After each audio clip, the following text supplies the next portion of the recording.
¿Qué onda, queridísima comunidad Radio Vidente? Bienvenidos a una emisión más de este su canal llamado Radio Vintage.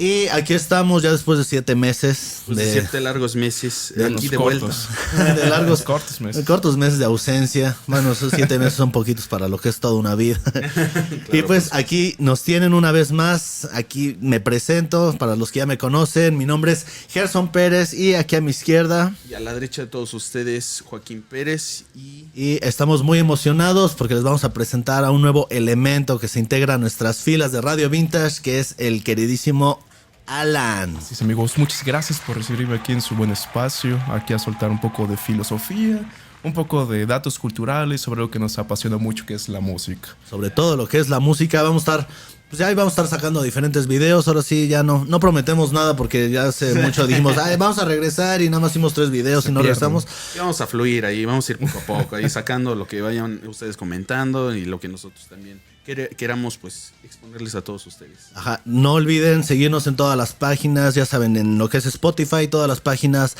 de podcast. También estamos en, obviamente aquí los que nos están viendo en YouTube, estamos en Facebook, estamos en TikTok, estamos en Instagram, en todas las redes sociales nos encuentran como Radio Vintage. Y pues el día de hoy nos juntamos porque queremos hablar de un tema que es muy importante para nosotros, para los que están viendo ya en video. Lo tenemos aquí en la pantalla, que es el aniversario 50 de uno de los álbumes más importantes en la historia de la música rock y yo creo que de la música en general, que es el Dark Side of the Moon. Claro. Y lo que vamos a hacer en este video es vamos a homenajearlo, incluso tal vez a desmitificar un poco y para ver el porqué de la grandeza de este álbum, ¿no? Claro, sí, porque es que la verdad es que ha tenido muchísimas opiniones también. A lo largo pues del rock, el progresivo antes de este álbum pues no tenía mucho auge, la gente no escuchaba mucho canciones pues largas, no se daban el tiempo de apreciar unas piezas así con mucho información musical, pero aquí en este álbum pues marcó una antes después, se dio a conocer el rock progresivo ya de una manera más comercial. Y yo creo que esa es la parte de la grandeza de este álbum, ¿no? Que pasa porque precisamente lo que tú estás diciendo, que veníamos de canciones ya largas y rompe un poquito con eso, porque ya dejan de ser canciones tan largas que como Pink Floyd nos habían acostumbrado. Sí. Atom Hair Mother, canciones de 23 minutos y aquí ya se van a canciones un poco más acotadas. Exacto.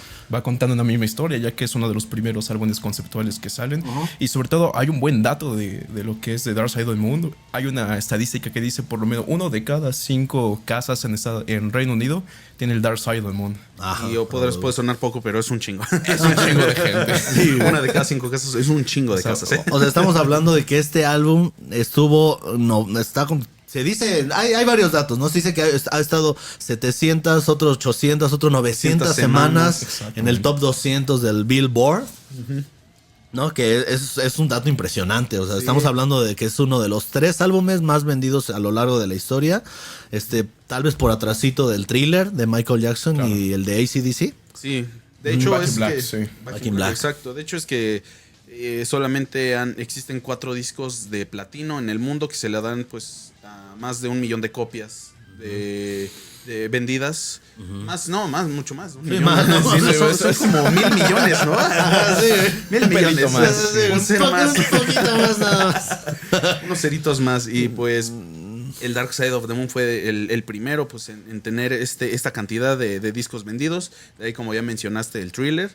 Ajá. Y también tiene Queen, el suyo, por el Greatest Hits. Ajá, el Greatest Hits, que es una compilación. Generalmente casi todos los álbumes que están en primer lugar tienden a ser compilaciones, porque tienes ahí todo, güey. O sea, tienes el número. También uno de los más vendidos de los Beatles es el número 1, que literal son todos los números 1 que tuvieron en Estados Unidos.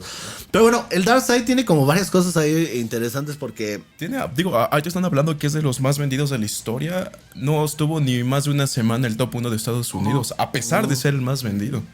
Es como y se lanzó primero en Estados Unidos. Exactamente.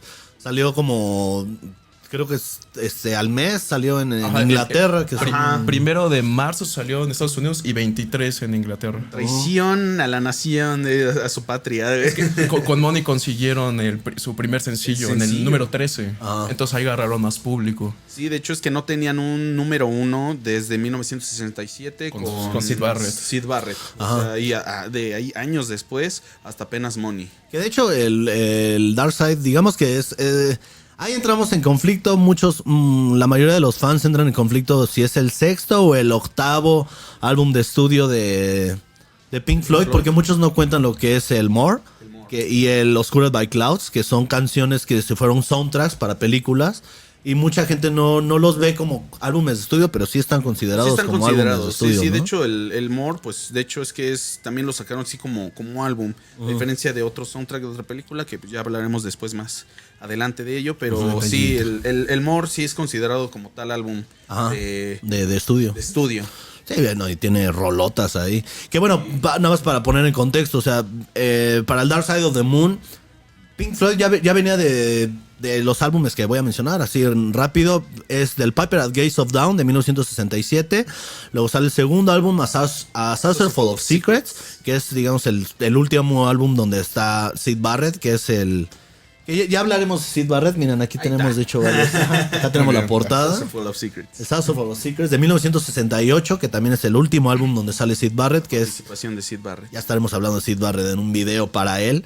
Luego sale el More en 1969, Omagoma 1969, Atom Hair Mother 1970, el Middle. Viva las vacas, amigo. Así como bésenme el trasero. Kiss my cowas. Luego sale el Middle en 1971, el Oscured by Clouds de 1972 y Dark Side of the Moon 1973. Hago este listado porque para mí se me hace impresionante que con estos álbumes de una calidad tan grande, Pink Floyd todavía no era importante en Estados Unidos, güey. O sea, realmente nadie conocía a ellos físicamente. Exacto, porque ellos tenían mucho precisamente de que en sus portadas casi no salían ellos. Creo que de todo el listado que dije solo salen en el primero y se ven sus caras medio difusas. En el Umagoma. Y en el Omagoma. Sí, porque ahí de hecho se ven ellos, pero de hecho ni siquiera está como que iluminadas sus caras. Es literal en una pose, uno sentado, uno acostado, otro en el jardín abriendo las patas. Como si no nos importara. Sí, no nos interesa tener un álbum. Pero no se ven como tal sus rostros ahí. No se ven como tal sus rostros en las portadas, pues, más que de Paper I'll Get So Down. Y pues era lo que ellos se caracterizaban pues por no salir y por demostrar más que nada no ser una boy band, sino decir, güey, lo que importa de nosotros es la música. Exactamente. Por eso yo creo que este mismo álbum empezó a tener como muchos sentimientos, muchas emociones encontradas por parte de los fans más acérrimos, que empezaron a tildarlos de vendidos, de que ellos venían con toda una propuesta, porque es que digamos que Pink Floyd venía de Syd Barrett, que era un gran compositor de canciones, y también había sido un gran...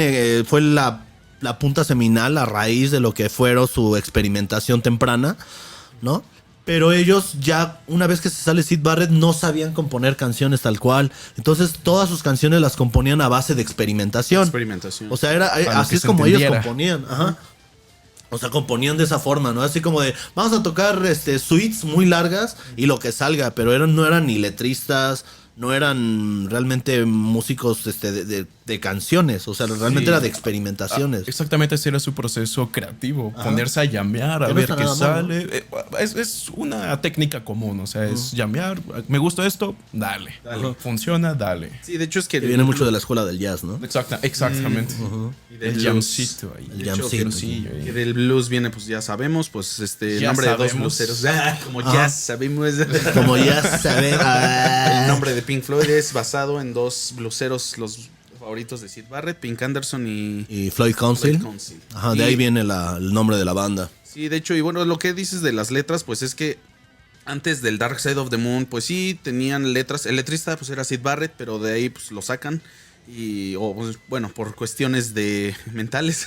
Uh-huh. Entonces ellos pues hacen sus canciones y todo, pero no tenían como que algo así muy, muy profundo que decir. Hasta el Dark Side of the Moon es donde ellos ya empiezan a tener todos estos pues, cambios en su vida, ya empiezan a ser adultos y Empiezan a empiezan madurar ya a bastante. madurar y Exacto. ya lo refleja, Y pues, sobre como- todo Roger Waters. Ajá, y como Se le todo, yo triste. creo que todo artista siempre tienes un punto de inflexión de que alguien te hace cambiar la ideología, así como les pasó a los Beatles cuando conocen a Bob Dylan y que Bob Dylan les presenta la marihuana. Y es como, a ver chicos, ya ustedes tienen las plataformas, tienen el dinero, tienen todo para mandar un mensaje. Ya dejen de cantar canciones y ya hablen de otra cosa, ¿no? Sean maduros, amigos. Y ahora, y cagadamente así como Bob Dylan influenció a John Lennon y a los Beatles tal cual, John Lennon inspira a Roger Waters para hacer canciones mucho más introspectivas, porque cuando se desintegran los Beatles, John Lennon saca el que es tal vez su mejor álbum de solista, que es el primerito, que es el Plastic Ono Band. Y a Roger Waters, cuando escucha esas rolas que son tan simples, son muy introspectivas, hablan de la vulnerabilidad de John Lennon, y él dice, hay que hacer eso, güey, o sea, hay que manejarnos más, no tanto ya en la parte experimental, ya sabemos que somos buenos músicos, pero ¿qué tanto podemos ahora explorar con las letras? O sea, ¿hacia dónde podemos llegar? Hay que llegar a otros límites. Cagadamente te digo que es lo que le pasa a los Beatles y a Pink Floyd, es como que les pasó al revés. Los Beatles empezaron con la música complaciente y después experimentaron. Y Bueno. Pink Floyd empezó experimentando y Pero después ya se fue fue con lo complaciente. complaciente, güey. Sí, O sea, fue sí, ahí bastante. como un camino raro. O sea, Claro. pero... Sí, es lo que mencionaba. Creo que Richard mencionaba hasta todavía el momento de la grabación de Dark Side, que las letras se sentían un poco ambiguas. Ya fue aquí cuando ya empezó a ser más directas, que de hecho Roger juntó todo el material que tenían todos los integrantes para mezclar en este disco. Y él, así un día llegó todo emocionado diciendo, ya encontré la manera de unir todas las canciones y con un concepto que es, bueno, eso se hablará luego cuando analicemos las canciones, que es el condicionamiento humano. Ya tiene un concepto, ya tiene algo directo a lo que hablar y a referenciar. Ajá, y de hecho llega con dos, pues, aparte del concepto, que digamos que el primer álbum conceptual en la historia está considerado el Sargento Pimienta, ¿no? Claro. Pero digamos que le salió el Sargento Pimienta por una cuestión de que todas las rolas tenían como una idea que parecía, ¿no? Unilateral, o sea, parecía que todo se juntaba, era muy homogénea. Entonces ellos dijeron, bueno, ya tenemos un concepto aquí, pero no es algo que hayan hecho conscientemente, ¿no? Entonces ellos ya después encontraron el concepto. Pero aquí lo que dice Alan es muy importante. Roger Waters no solamente trae toda una idea de que gire todo en concepto a las ansiedades del hombre, al miedo, al dinero, El paso del tiempo. el paso que es del una tiempo, sino que también hacen lo mismo que hacen los Beatles en el Abbey Road, que es juntar todas las canciones, que eso es lo que, de hecho, la maravilla de este álbum, que todas las canciones parecen estar pegadas. Exacto, y es que de hecho, eso mismo, digamos que Pink Floyd, antes del Dark Side of the Moon, tenían suites de 20 y tantos minutos, como mencionamos, ya con Atom Her Mother, Middle, Interstellar Overdrive, pero en digamos que es como una mega canción partida en varias.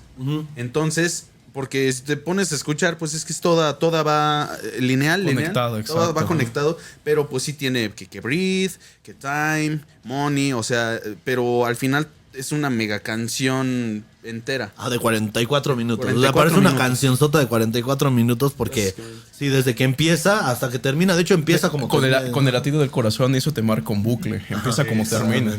Y si lo pones así, nunca acaba. Sí, nunca ¿se escucha? acaba. Es una Ahí espiral estás. el Dark Side of the Moon. Exacto, güey. Eso sí es ser progre. Eso sí güey. es ser progre. Es progresivo.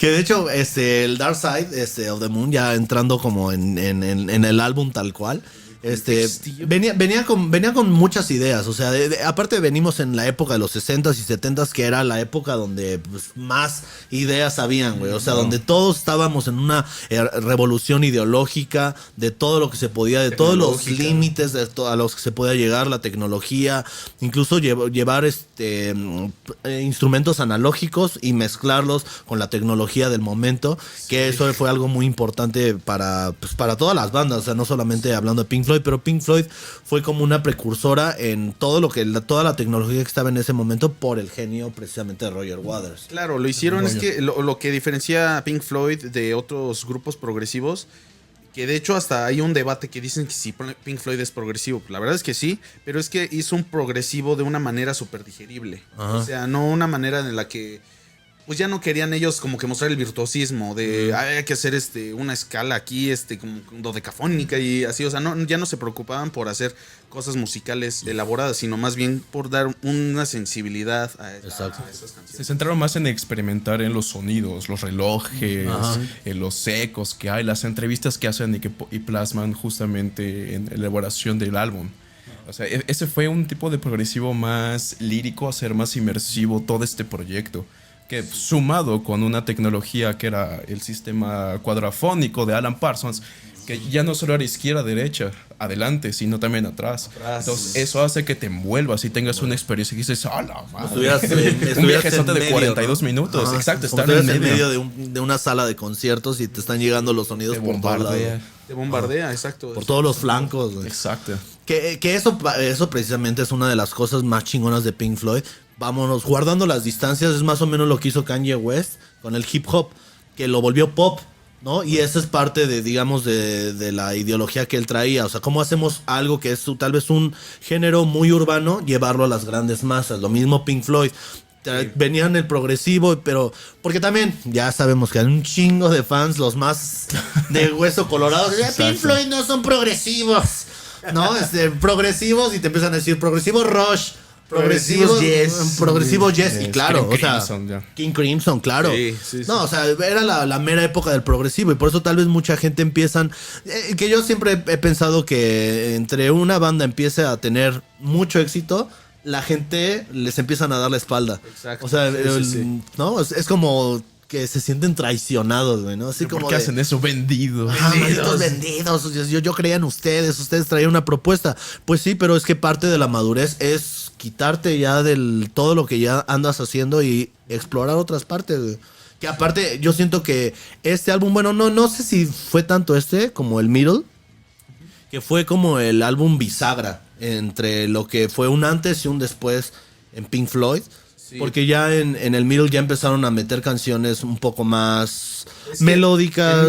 En Middle igual seguían con el mismo estilo que venían manejando, por ejemplo, Omagoma en The Narrow Way parte 3, era como que esa canción precisamente es como el estilo que tiene el Middle, pero la canción importante de Middle, Echoes, es la que dice, ok, este es nuestro sonido, o sea, hay que reproducir Echoes, pero un álbum, pero no hay que hacer otra vez la rola de 20 y tantos minutos.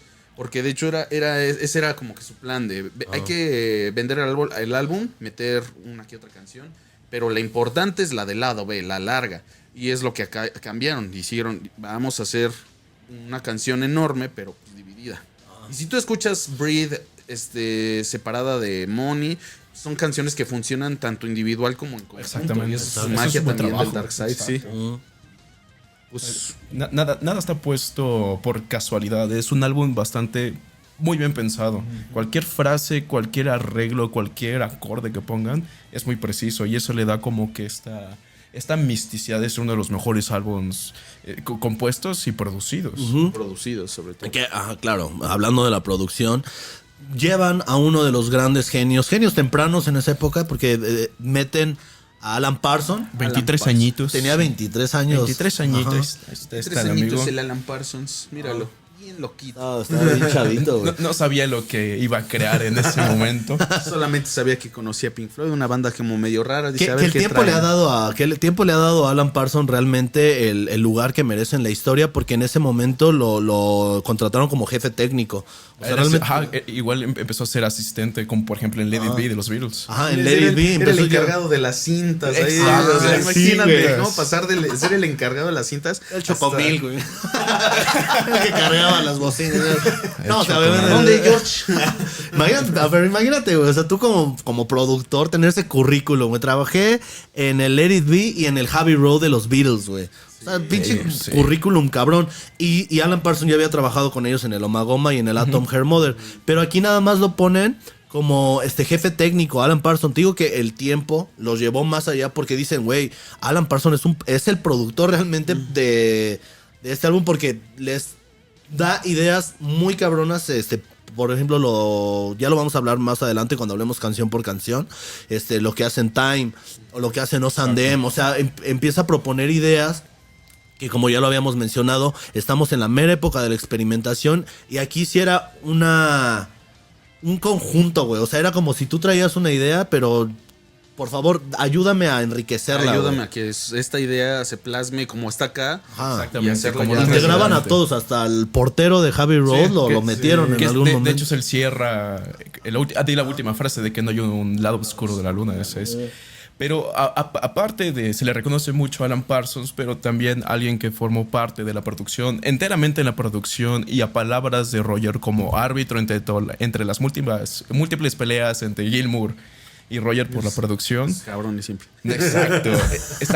Está Chris Thomas, que Chris Chris Thomas. Thomas llegó así un día a pedirle trabajo a George Martin. Oye, quiero ser productor. Dale, te encargo aquí, asistente. Se va de vacaciones, regresa. Chris Martin le dice, ahora yo me voy de vacaciones y pues te encargo a ti la chamba. Atiende a los Beatles. Ajá. No Nada dijiste más. Chris Martin. George Martin. Chris Thomas. Chris Thomas. Juntaste a Chris Thomas y a George Martin. George Martin. Se entendió, Es fácil, Se entiende. Bueno, justamente los Beatles estaban en plena grabación del álbum blanco. Y Chris Thomas produjo canciones, por ejemplo, Helter Skelter, Happiness is a Warm Gun y Birthday. A la madre. Ya también teniendo ese currículum, oye, trabajé con los Beatles en lo que fue su último disco de estudio. Sí, que de hecho, pues ya digamos que estaban en casa, ¿no? Tanto Alan Parsons como Chris Exacto. Thomas, porque este álbum precisamente se graba en el estudio de Abbey Road, allá en 2 sesiones, ¿no? Se graba entre mayo de 1972 y enero de 1973.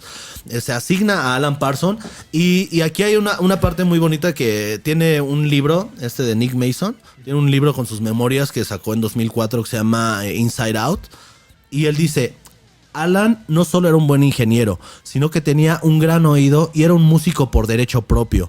Esto, combinado con sus habilidades diplomáticas naturales, ayudó enormemente y significó que podía hacer una contribución activa positiva para el álbum. Pero digamos que aquí ya empezaban a haber piques entre Roger Waters y David Sí. Gilmour, güey. No, Por es- eso, de hecho, el productor que dices de Chris Thomas llega como un mediador.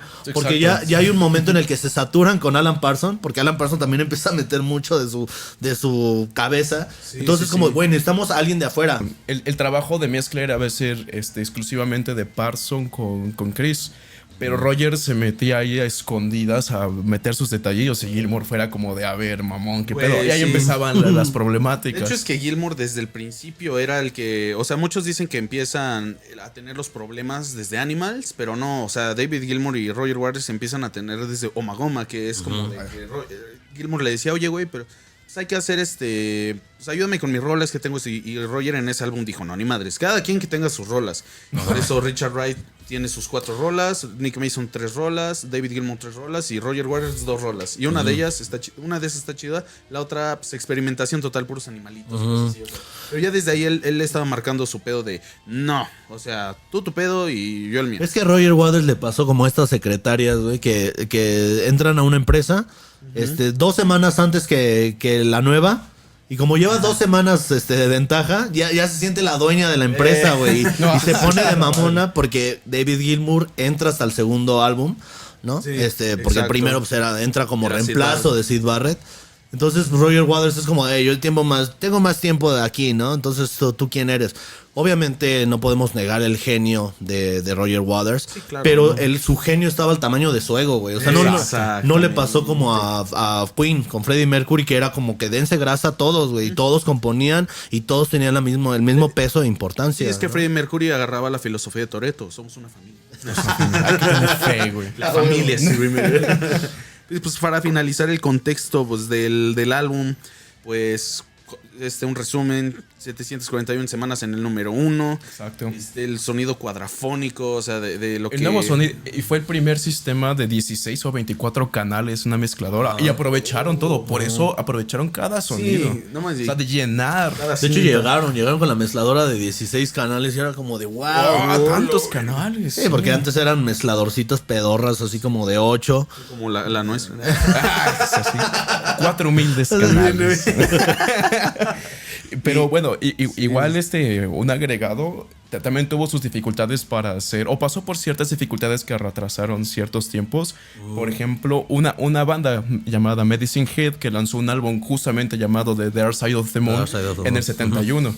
Entonces tenían el pedo del nombre y provisionalmente lo llamaron como Eclipse, que no sé ustedes, pero también suena mamón, o sea, sí, Eclipse con la portada.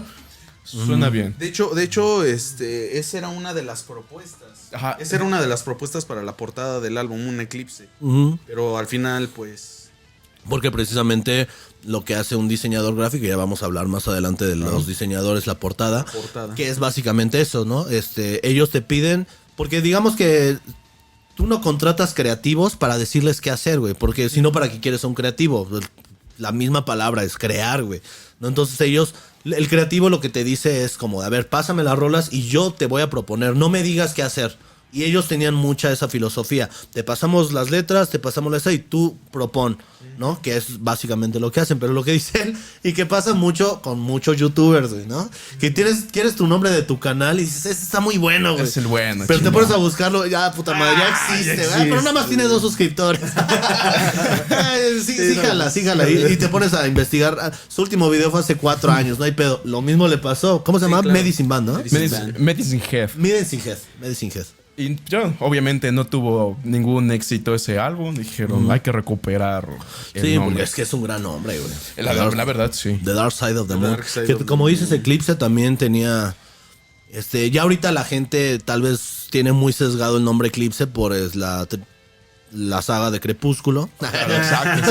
ya no se pueden verlo tan chido, ¿no? Decir, ellos agarraron el nombre de Eclipse. ¿No lo quiso Pink Floyd o nosotros sí? No saben de lo que se perdieron. Exacto. Y ya por último, esto es un dato para los amigos que les gusta el fútbol. También las grabaciones del Dark Side se vieron interrumpidas porque Roger Waters es hincha del Arsenal. Al igual que David Gilmour. Entonces paraban las grabaciones por ir a ver los partidos. Y de hecho, Richard y Nick son hinchas de Liverpool. Y Roger, como Gilmour, para darles así su gustito, en la canción de Fearless del álbum, claro. ¿Cuál es? Es el Middle. Del Middle. Ahí ponen hasta lo último los hinchas de Liverpool en su estadio cantando You Never Walk Alone. O sea, tiene hasta esas referencias de fútbol. De fútbol, sí, también se veían que eran... De hecho, así... Lo cual me duele porque yo soy del Chelsea y Chelsea es rival directo del Arsenal, o sea, de Londres. Bastardo. Dices, ya no quiero a Roger Waters. Ya no, buen bajista, pero malos gustos en el fútbol. Que por cierto no lo hemos dicho, pero aquí es bajista, nuestro querido Alan. Se llama Alan como Alan Parsons. Casualidad. Bajista como Roger Waters. Le caga el Arsenal. De hecho, dato curioso, mi nombre Alan es por justamente Alan Parsons. A mi mamá le encantaba y ahí va. Ahí está el nombre. Mira, qué buen nombre. Salud. Para toda la gente que nos está escuchando, viendo, por favor, vayan y acompáñenos. Mira como nuestro amigo Deathpool. Pero esto que dices también sí es muy importante, porque siento que todas las bandas sí necesitas ese momento de descanso, porque si no te saturas, ¿no? De información, claro. Y eso, y hacían mucho eso del Arsenal, pero también lo hacían mucho con los Monty Python.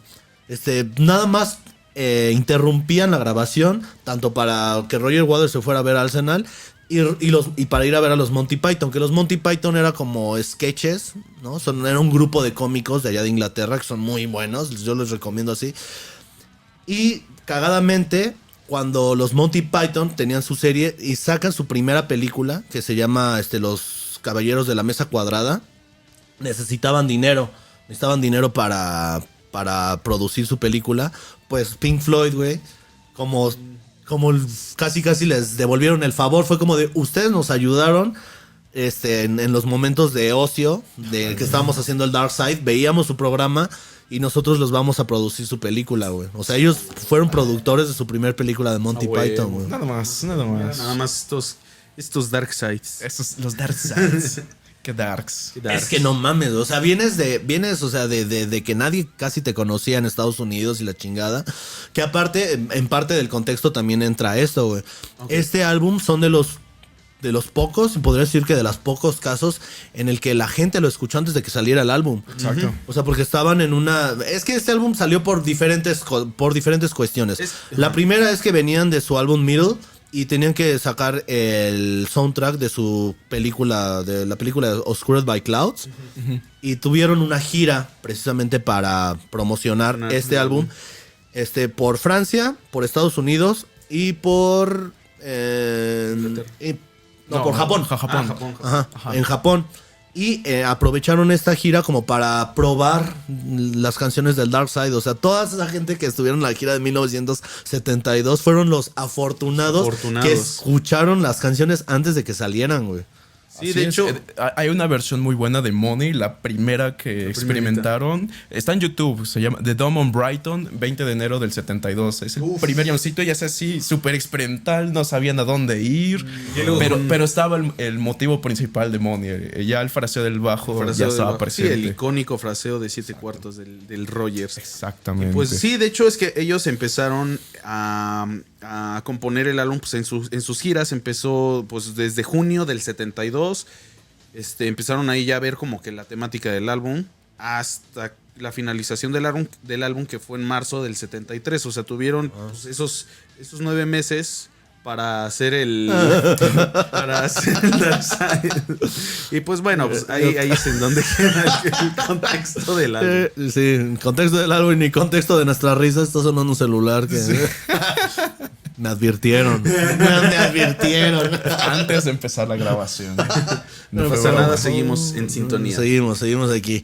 Pero bueno, es que eso también es muy importante, o sea, porque digamos que toda la creatividad es como mandar algo para que la gente le dé como cierta aprobación antes de que tú ya lo empieces a digerir. Y de hecho ahí empezaron a probar diferentes canciones, güey. Empezaron a experimentar en vivo con gente ahí, o sea, viendo sus reacciones y ya después las grabaron, güey. Que eso es algo muy chido.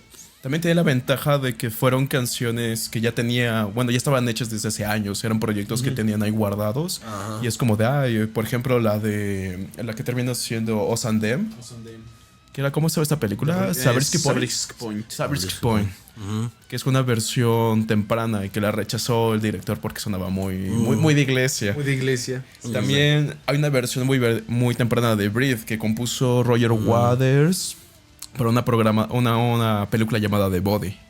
Ajá. Bueno, ahorita vamos con esas, cuando vamos en la parte canción por canción. Canción por canción. Pero ahorita vamos primero con la portada. La portada. Dale. La emblemática portada. La portada corre a cargo del Hipnosis, se llama la... Hipnosis, que era un colectivo de diseño gráfico en Inglaterra que estaba creado por Storm Storgerson.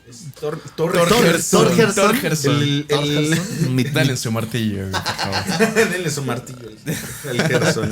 Y Aubrey Powell. Pero el diseño corrió a cargo de Josh Hardy. Josh Hardy, exacto. ¿No? Este colectivo trabajó en varias portadas de álbumes de Pink Floyd. De hecho, creo que estuvo en la de Atom Hair Mother. Sí, pues aquí de algunos de los cuantos ejemplos del Storm Torgerson, aquí lo podemos ver echándose. Un gran sujeto. Un buen sujeto. Serio. Estoico. Muy clavado en su trabajo. Sí, claro, conviviendo con la banda para entender su concepto y todo. El proceso creativo, a ver. O sea, se ve que lo están súper embriagando, así como de... Tú dale. Y luego el eclipse. ¿Qué quieres que haga? ¿Qué? Así es, pues uno de los trabajos que vimos, que en Pink Floyd trabaja muchos álbumes. Uno de ellos, pues, el A Saucer Full of Secrets, ya habíamos mencionado, Tom Her Mother. También hizo Wish You Were Here. Después del Dark Side, que es el álbum que se lanzó. Animals. A Momentary Lapse of Reason. Una fila de camas hasta el infinito. ¿Cuántas camas debieron haber comprado, no? Para hacer eso, porque pues no había la tecnología para hacerlo digital. Y el Division Bell. Eso es solamente de Pink Floyd. Porque también trabajó para Genesis, para Led Zeppelin, para Black Sabbath, para Audioslave. Eso ya fue con su proyecto propio. Hipnosis sí fue hasta eso. De Hardy, ¿no? Ajá, exacto. Y ya Torgerson ya trababó con Audioslave. Este es el álbum. Este es del álbum de Going for the One de Yes. Que es un hombre de nudos. ¿De nudos? Desnudo. Y de Muse, The Black Holes of Y para mí, es una de las portadas más curiosas que que hay en la música en Sí, general. de hecho, para mí. Curiosos, Vamos a hermosos. darle un video dedicado también a estos vatos de Muse. Claro, vamos a hablar de Muse y de todo. Por favor, anoten abajo de la caja de comentarios todo lo que quieren de lo que hablemos. Si quieren que estemos reseñando hay algún otro álbum completo, nosotros estamos A la orden, a la orden. Orden para el desorden, amigos. Pero bueno, este diseño, que es un prisma, representa los 3 elementos que quería, ¿no? Que es básicamente la iluminación de la banda. Que eso fue al principio algo que tenían mucho.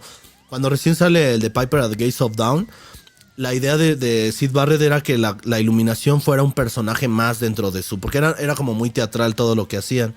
Entonces, hubo un momento en el que se le hacía mucha burla a Pink Floyd, de que decían que tú podías poner a 4 personas completamente diferentes en el escenario y nadie se iba a dar cuenta porque las mismas luces les cubrían las caras. Nadie sabía quiénes eran. De hecho, hay un dato curioso de los conciertos de The Wall en el 79. Pues los primeros fueron, pues, así, producciones de mucho dinero porque hacían obras, o sea, ya saben, el muro, construían un pinche muro literal enorme, pero no podían costear todos los conciertos de esa magnitud. Entonces luego mandaban a otros güeyes a tocar el concierto, otros músicos, y les ponían máscaras y la gente no se daba cuenta de que no eran ellos. Exacto. Se iban a ver a güeyes que no eran Pink Floyd. Imagínate ir al concierto. estafa. Qué estafa, güey. De que dices, güey, voy a ver el The Wall de Pink Floyd, ¿no? De pinche muro de 2 metros. O sea, no mames. Y otros músicos. Suena más verga, güey. Sí. Si te das cuenta, sí, güey. O sea, si te pones a analizarlo un segundo, la gente a qué va a un concierto. No vas a escuchar la música, vas a verlos El a show, ellos. vas a verlos Y a ellos. claramente esto fue como una cachetada, ¿no? Con guante blanco de, a ver, ¿qué tanto nos conocen? ¿Realmente nos conocen? A ver, fans, ¿dónde están? O sea, y qué fácil engañar a los... En esa A época, los ¿no? fans. Pero era su culpa por no poner sus caras en los álbumes. Que ahorita pues, ya identificamos muy bien a Roger Waters, ¿no? Tiene una cara muy alargada. Exacto, es Han Solo, amigos. Han Solo, güey. De hecho. Entonces, eso representa, ¿no? Las 3 cosas que son la iluminación, los conciertos de la banda, las letras del álbum y la comunidad del LGTB. que sí, que El ahorita mes del ya Pride. podría verse de cierta forma, güey. Entonces ya 4. Y el deseo de Richard Wright de crear una portada más sencilla, pulcra y no fotográfica. O sea, literal fue como una vez más, no queremos salir nosotros en la portada. A ver qué sale de ahí. Les mandaron 7 propuestas completamente diferentes. Y como los Beatles con el Robert Soul, esa me gusta, ¿no? En 3 Así como, segundos sí, entraron y al unísono dijeron, esa. Se fueron. Sí, exacto. O sea, es que pues, la verdad, pues, tú pones a verlo y dices, es sencillo, pero profundo, ¿no? No tiene mucho significado. Yo creo que cada persona incluso le puede encontrar su definición propia. Que de hecho he visto las otras diseños que presentó Hardy. Y hay unos que son más complejos. O sea, realmente... Pero yo creo que era básicamente lo que quería Richard Wright. O sea, que quería que fuera sencillo, quería que fuera esto de lo pulcro y que fuera fino. Y yo creo que como tú dices, no llegaron a los 2 segundos, dijeron eso Ya porque sabían. eso representaba precisamente lo que ellos querían.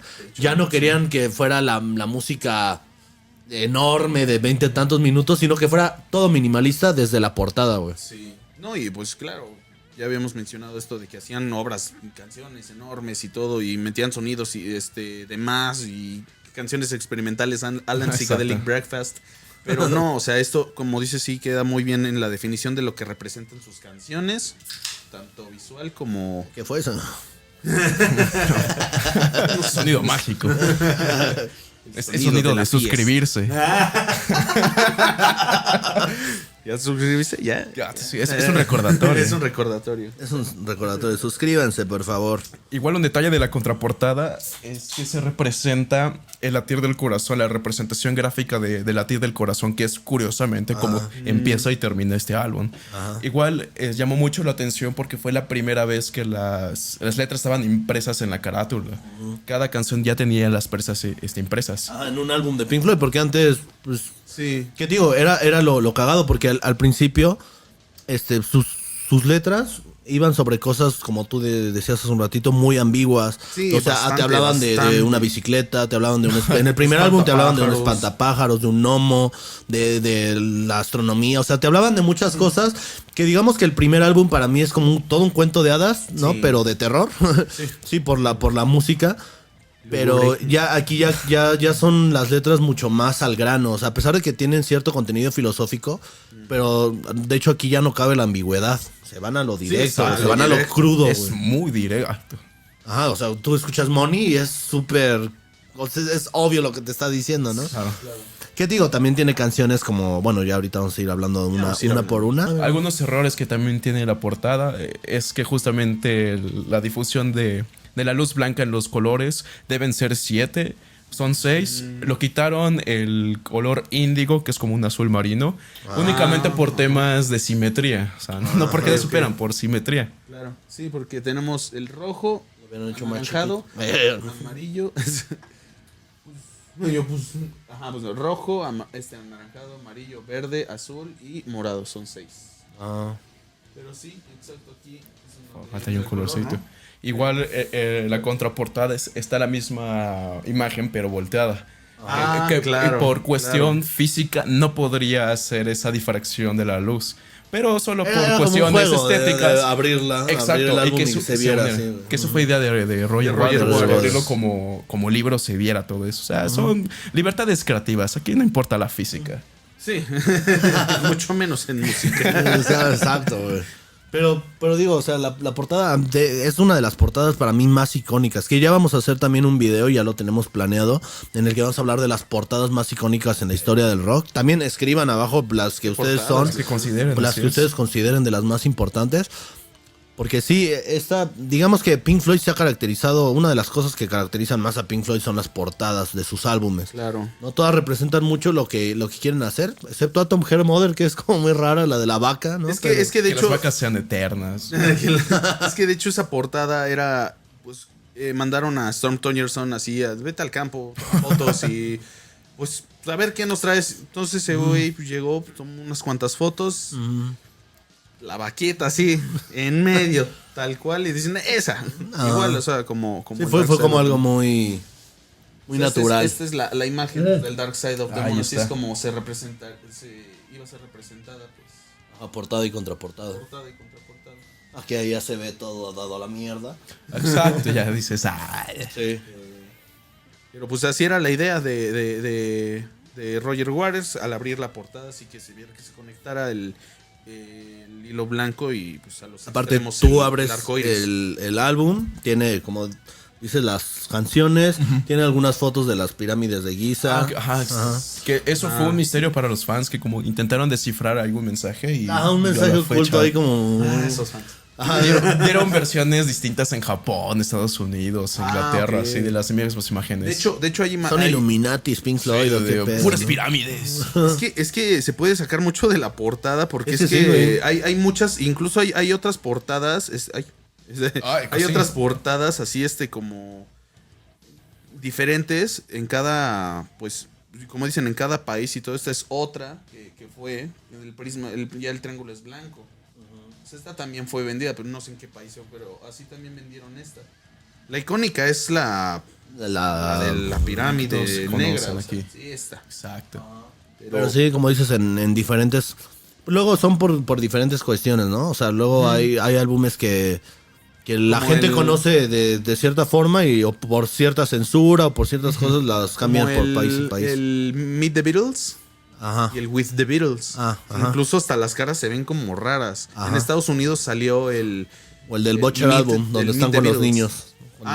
El Yesterday and Today. El Yesterday and Today, que tiene una donde están con niños. Ajá, con los bebés todos ahí. Ajá, y Desmembrados y cercenados. así. que son caras de bebés nenucos, de muñecos. muñecos. Sí, sí, no real. Pero sí se ve bien carnicero ese pedo y creo que tuvieron ahí un pedo legal y mejor sacaron una donde están, que eso también reforzó mucho el Police Death, donde están los tres, parados y de Paul está dentro de una caja, Sí. Oh, o sea, como si fuera su ataúd. de hecho, es que era lo que también decían del Police del porque tenía una cara de un bebé. Entonces, porque dicen Porque que en el se le murió, accidente se decapitó.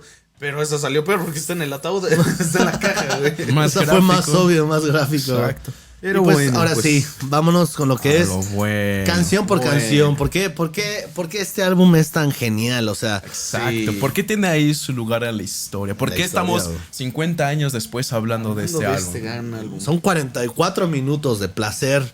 Pero, Exacto, un ¿qué viajezote. pasa en esos 44 minutos? Tanto que se le metió a Joaquín. Ya está ahogando. ¿Eh? Dios, mucho poder. Radio Vintage.